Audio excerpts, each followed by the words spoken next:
The Alexander Cell Saga, Chapter 7C. I was getting nowhere commercially and running out of money fast when my brother-in-law introduced me to an Italian businessman named Fulvio Giovanno. I took my demonstration to his house and he said that he would back me as he had connections with the oil industry in Libya, where he had seen huge corrosion problems. He wanted me to continue my efforts to get the Alexander Cell accepted, but to be available to offer a conventional service to the Chapt oil company of Libya, where he had some influence. He formed a company with the name of which he called Alexander Corrosion, scroll down a bit because Technology Limited, and he asked me to provide material and photographs of work that I had done.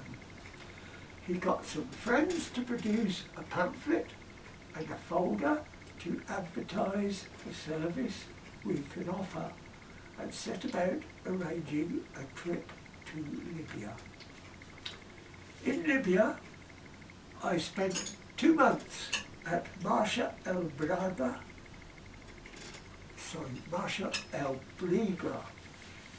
and conducted a review and report on their corrosion status together with a proposal for work that I felt would remedy the situation. I was told not to let anyone know why I was there and was given permission to delve into anything that I wanted. Fulvio obviously had very powerful friends, and I presented the report to a special meeting of the top management of the oil company. The proposal was adopted, and I was told to wait until the return of the chairman for a trip to Switzerland for his signature before flying home. After a couple of days, it became obvious that this would be a long wait, so I suggested that I fly to the UK and started recruiting for the job. The contract had been drawn up and merely required the final signature, which Fulvio assured me would be no problem. I recruited 12 qualified engineers from Manchester University and organised a residential training course in the techniques which I had developed for use in Libya. We obtained instruments for the contract and used them in the training course which we ran under the Manpower Services Commission scheme. They sent an observer for the first few days to review the contents, aims and effectiveness, and later we received a grant and official approval for the course. The students said that it had given them more information than the 3-year university course which they had all attended, and they all became enthusiastic supporters of all my concepts, including the Alexander Cell. On the last day of the course, the bombshell fell. I received a telex from Libya to say that the contract had been put on hold as they had been given a report from the National Physical Laboratory that cast doubt on our technical credibility.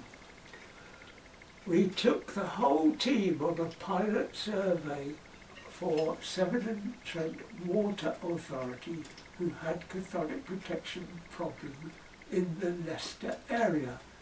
We were keen to establish our technical ability and make a success of the company, and Fulvio said he could fix things in Libya.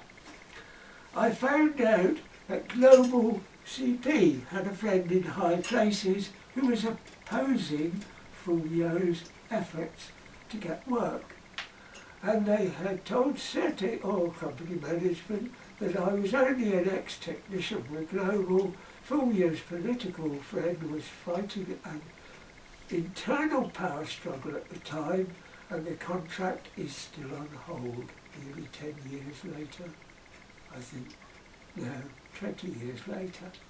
I flew back to Libya for 2 weeks, taking documents relating to the BSI and the National Physical Laboratory.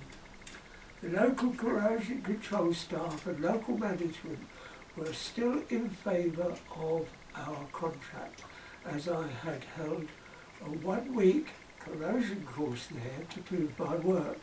They told me about the power struggle that there was in some other corrosion companies who were bribing senior management for the contract.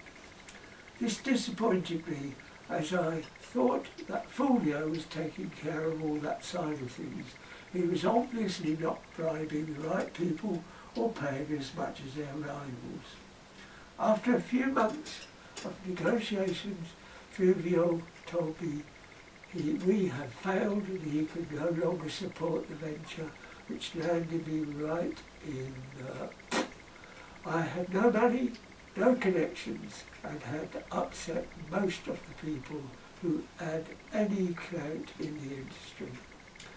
I took legal advice, and a barrister told me that he thought we had a certain claim against the National Physical Laboratory for the loss of the contract, as I kept all the documentary evidence to prove the connection between their report and the Saga Oil Company decision to put the contract on hold.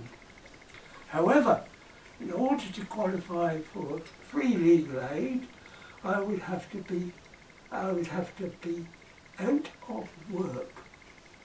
If I earned enough money to keep a roof over the heads of my family, I would have to pay the litigation, which far exceed my earning capacity. Catch-22. My son and stepson were well into their secondary education at this time, so I had no option but to drop the matter, and the only job I could get was taxi driving in Bracknell.